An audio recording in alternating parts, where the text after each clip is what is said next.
जय हिंद साथियों, स्वागत है आपका हमारे चैनल ट्रिकी जीके में। कैसे हैं आप सब? उम्मीद करते हैं सब लोग अच्छे होंगे और अपनी तैयारी को बहुत अच्छी तरीके से कर रहे होंगे। तो आज का हमारा टॉपिक है गवर्नर जनरल। ये हिस्ट्री के कुछ महत्वपूर्ण प्रश्न है। चलिए आज की क्लास को हम लोग शुरू करते हैं। आज का हमारा पहला प्रश्न है, भारतीय प्रशासनिक सेवा किसके शासनकाल में शुरू हुई थी? ऑप्शन नंबर ए है डलहौजी, ऑप्शन नंबर बी है कर्जन, ऑप्शन नंबर सी है बेंटिक और ऑप्शन नंबर डी है कॉर्नवालिस। भैया ऑप्शन नंबर डी हो जाएगा लॉर्ड कॉर्नवालिस। चलिए अगले सवाल की ओर बढ़ते हैं। अगला सवाल है हमारा, भारत में स्थानीय शासन का जनक कौन है? ऑप्शन नंबर ए है मेयो, ऑप्शन नंबर बी है आचार्य Vinoba Bhave, option number C है रिपन और ऑप्शन नंबर डी है महात्मा गांधी। कहेंगे भैया ऑप्शन नंबर सी हो जाएगा रिपन हो जाएगा। कौन हो जाएगा? रिपन हो जाएगा। चलिए अगले सवाल की ओर बढ़ते हैं। अगला सवाल है, गेटवे ऑफ इंडिया का निर्माण हुआ था? ऑप्शन नंबर ए 1911 में, ऑप्शन नंबर बी 1927 में, ऑप्शन नंबर सी 1857 में और ऑप्शन नंबर डी है 1947 में। कहेंगे भैया ऑप्शन नंबर ए हो जाएगा 1911 में गेटवे ऑफ इंडिया का निर्माण हुआ था। चलिए अगले सवाल की ओर बढ़ते हैं। अगला सवाल है हमारा, सुगौली की संधि पर किस वर्ष हस्ताक्षर हुए थे? ऑप्शन नंबर ए है 1976 में, ऑप्शन नंबर बी 1810 में, ऑप्शन नंबर सी 1816 में और ऑप्शन नंबर डी 1860 में। कहेंगे भैया सुगौली की संधि पर हस्ताक्षर हुआ था 1816 में। ऑप्शन नंबर सी हो जाएगा। चलिए अगले सवाल की ओर बढ़ते हैं। अगला सवाल है हमारा, निम्नलिखित में से किस पद्धति का प्रयोग बेल्जियम ने अपने राजनीतिक उद्देश्यों को प्राप्त करने के लिए किया था? ऑप्शन नंबर ए है सहायक संधि, ऑप्शन नंबर बी है सम्मेलन, ऑप्शन नंबर सी है युद्ध और ऑप्शन नंबर डी है धोखेबाजी। कहेंगे भैया ऑप्शन नंबर ए हो जाएगा सहायक संधि। चलिए अगले सवाल की ओर बढ़ते हैं। अगला सवाल है हमारा, किस गवर्नर ने अपने आप को बंगाल का शेर कहा? ऑप्शन नंबर ए है कॉर्नवालिस, ऑप्शन नंबर बी है कर्जन, ऑप्शन नंबर सी है वारेन हेस्टिंग्स और ऑप्शन नंबर डी है वेलेजली। कहेंगे ये ऑप्शन नंबर डी हो जाएगा वेलेजली। वेलेजली ने कहा था अपने आप को बंगाल का शेर। चलिए अगले सवाल की ओर बढ़ते हैं। अगला सवाल है हमारा, निम्नलिखित में से कौन भारत का प्रथम गवर्नर जनरल था? ऑप्शन नंबर ए है William Bentinck, option number B है Charles Metcalfe, option number C है रॉबर्ट क्लाइव और ऑप्शन नंबर डी है वारेन हेस्टिंग। कहेंगे भी ऑप्शन नंबर ए जगह विलियम बेंटिक। भारत का प्रथम गवर्नर जनरल विलियम बेंटिक था। चलिए अगले सवाल की ओर बढ़ते हैं। अगला सवाल है, किस वायसराय के काल में रॉलेट एक्ट पारित हुआ था? ऑप्शन नंबर ए हार्डिंग तृतीय, ऑप्शन नंबर बी है रीडिंग, ऑप्शन नंबर सी है मिंटो द्वितीय और ऑप्शन नंबर डी है चेम्सफोर्ड। कहेंगे जो रॉलेट एक्ट पारित हुआ था वो चेम्सफोर्ड के शासनकाल में। ऑप्शन नंबर डी है चेम्सफोर्ड हो जाएगा। चलिए अगले सवाल की ओर बढ़ते हैं। अगला सवाल है हमारा, मैग्ना कार्टा पर किसके शासनकाल में हस्ताक्षर हुए? ऑप्शन नंबर ए है John second, option number B है Henry fourth, option number C Edward second और ऑप्शन नंबर डी है जॉर्ज पंचम। कहेंगे ऑप्शन नंबर ए हो जाएगा भैया जॉर्ज सेकंड, जॉन सेकंड हो जाएगा। कौन हो जाएगा? John second. चलिए अगले सवाल की ओर बढ़ते हैं। अगला सवाल है हमारा, दोहरी शासन नीति को किसने समाप्त किया? ऑप्शन नंबर ए है माउंटबेटन ने, ऑप्शन नंबर बी है कैनिंग ने, ऑप्शन नंबर सी है रिपन ने और ऑप्शन नंबर डी है कर्जन ने। तो कहेंगे भैया जो दोहरी शासन को समाप्त किया था कैनिंग ने। किसने किया था? कैनिंग ने किया था। चलिए अगले सवाल की ओर बढ़ते हैं। आज का अगला सवाल है, 1858 में भारत का प्रथम वायसराय और अंतिम गवर्नर जनरल कौन था? ऑप्शन नंबर ए है कर्जन, ऑप्शन नंबर बी है लॉरेंस, ऑप्शन नंबर सी है डलहौजी और ऑप्शन नंबर डी है कैनिंग। कहेंगे भैया भारत का पहला जो वायसराय था कैनिंग था। कौन था? कैनिंग। चलिए अगले सवाल की ओर बढ़ते हैं। अगला सवाल है हमारा, भारत के गवर्नर जनरल को अध्यादेश जारी करने का अधिकार किस अधिनियम द्वारा प्रदान किया गया? ऑप्शन नंबर ए है भारत शासन अधिनियम 1858, ऑप्शन नंबर बी है भारत शासन अधिनियम 1861, ऑप्शन नंबर सी है भारत शासन अधिनियम 1892 और ऑप्शन नंबर सी है भारत शासन अधिनियम 1909। कहेंगे भैया ऑप्शन नंबर बी हो जाएगा भारत शासन अधिनियम 1861। चलिए अगले सवाल की ओर बढ़ते हैं। अगला सवाल है, निम्नलिखित में से कौन से शाही राज्य ब्रिटिश द्वारा अधिगृहित किए गए थे? ऑप्शन नंबर ए है नागपुर, ऑप्शन नंबर बी है झांसी, ऑप्शन नंबर बी है सी है सतारा और ऑप्शन नंबर डी है सभी। कहेंगे भैया ऑप्शन नंबर डी है सही सभी। ब्रिटिश ने सबको अधिगृहित किया था। चलिए अगले सवाल की ओर बढ़ते हैं। अगला सवाल है, किस गवर्नर जनरल ने भारत में डाक टिकटों का प्रचलन शुरू किया?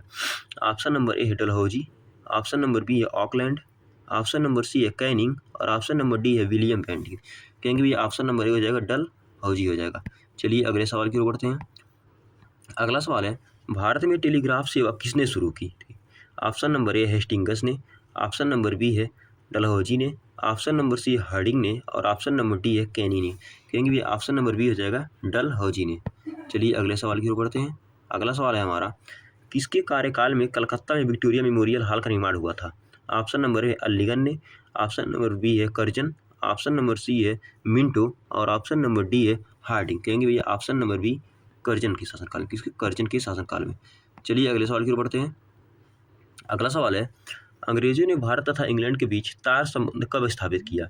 ऑप्शन नंबर है 1860 में, ऑप्शन नंबर बी 1865 में, ऑप्शन नंबर सी 1870 में और ऑप्शन नंबर डी 1875 में। कहेंगे भैया जो इंग्लैंड भारत और भारत और इंग्लैंड के बीच तार सेवा स्थापित की गई थी 1865 में की गई थी। कब की गई थी? 1865 में। चलिए अगले सवाल की ओर बढ़ते हैं।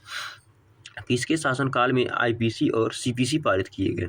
ऑप्शन नंबर ए है कैनिंग, ऑप्शन नंबर बी है मेयो के, ऑप्शन नंबर सी है लिटन के और ऑप्शन नंबर डी है डफरिन के। कहेंगे भैया ऑप्शन नंबर ए हो जाएगा कैनिंग। किसके? कैनिंग के शासनकाल में। चलिए अगले सवाल की ओर बढ़ते हैं। अगला सवाल है, तीसरा कर्नाटक युद्ध 1760 में किसके बीच लड़ा गया? ऑप्शन नंबर ए है अंग्रेजों और हैदर अली के बीच, ऑप्शन नंबर बी है अंग्रेजों और फ्रांसीसियों के बीच, ऑप्शन नंबर सी है फ्रांसीसियों और हैदर अली के बीच और ऑप्शन नंबर डी है अंग्रेजों और टीपू सुल्तान के बीच। कहेंगे भैया ऑप्शन नंबर बी हो जाएगा अंग्रेजों और फ्रांसीसियों के बीच लड़ा गया था। चलिए अगले सवाल की ओर बढ़ते हैं। अगला सवाल है, फ्रेंच ईस्ट इंडिया कंपनी की राजधानी थी?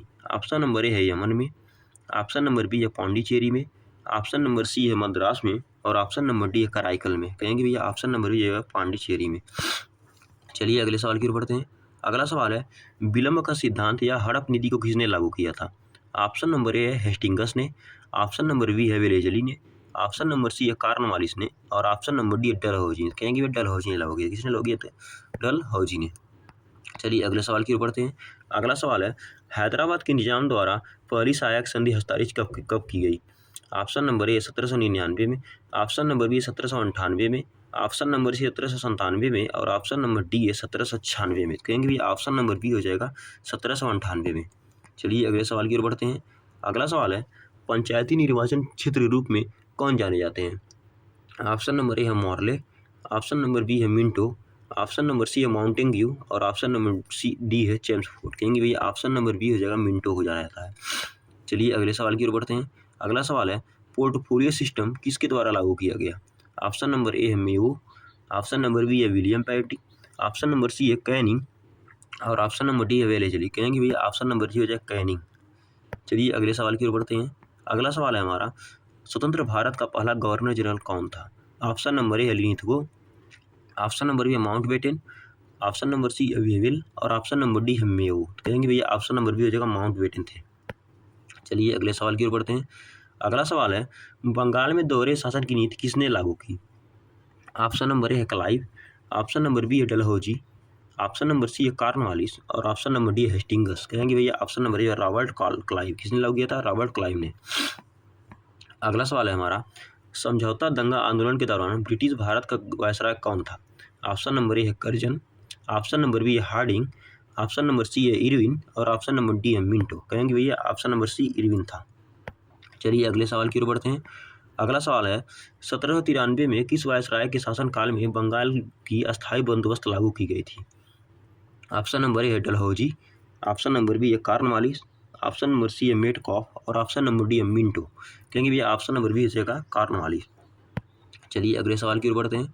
अगला सवाल है, भारत के किस वायसराय ने देसी भाषा प्रेस एक्ट को प्रस्ताव दिया था?